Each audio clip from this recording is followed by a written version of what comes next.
Wallula Vineyards, and also known as the Benches. We have about 5 miles of river property here.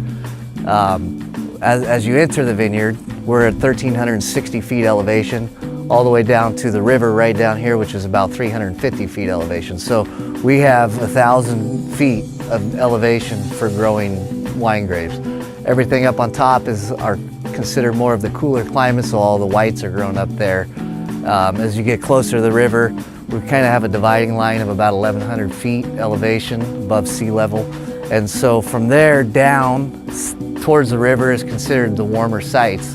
And so the closer you get to the river, the warmer it is. And you have shallower soils down here because it's more windswept throughout this gap. So all of our reds are grown from the bluffs down to the river.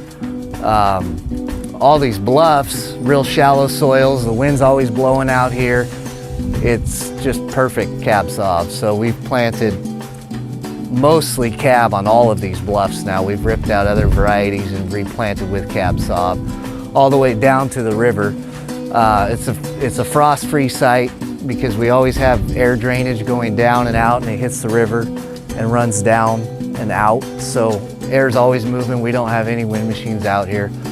The river, the Columbia River, it expands a mile in width here, and it's the Lake Wallula Reservoir is what it is, and we have McNary Dam about 15 miles downriver. But what it does is it acts as both an insulator and a moderator in the wintertime, and during the summertime it cools things off at night. So we have diurnal shifts of up to 40 degrees at night. So it's hot during the day, but then things cool off at night. And then during the winter, you know, this whole corridor is protected from any freeze damages. So the rock, the basalt line cliffs basically insulate everything. So we're protected throughout the winter time.